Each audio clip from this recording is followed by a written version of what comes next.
سوارلسم سوال دی چې د الله سبحانه و تعالی په نيز د ټولو نه غټه ګناه کومه یو ده؟ جواب: د الله په نيز د ټولو نه غټه ګناه د الله سره شرک دی. شرک په ګناهونو کې د ټولو نه غټه ګناه ده. قرآن کریم په سوره لقمان کې الله سبحانه و تعالی فرمایي: یا بني لا تشرک بالله ان الشرك لظلم عظیم.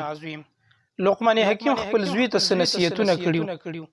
پاغه نصیحتونو کې یو نصیحت دا هغه زوی ته کړیو. الله سبحانه و تعالی قرآن کریم کې را نقل کړی دی. نصیحت ورته یو دا کړیو: یا بني لا تشرک بالله، ای زما زوی د الله سره څوک مه شریکوه.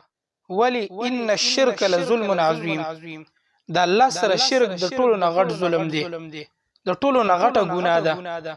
نو په ګناهونو کې د ټولو نه لویه ګناه او غټه ګناه دا د الله سبحانه و تعالی سره شرک دی. حدیث کې راځي، د صحیح بخاری او د صحیح مسلم حدیث دی، د نبی کریم صلی الله علیه وسلم نه چاته پوښتنه وکړه: اي الذنب اعظم؟ په ګناهونو کې د ټولو نه غټه ګناه د الله په نس کومه ګناه ده؟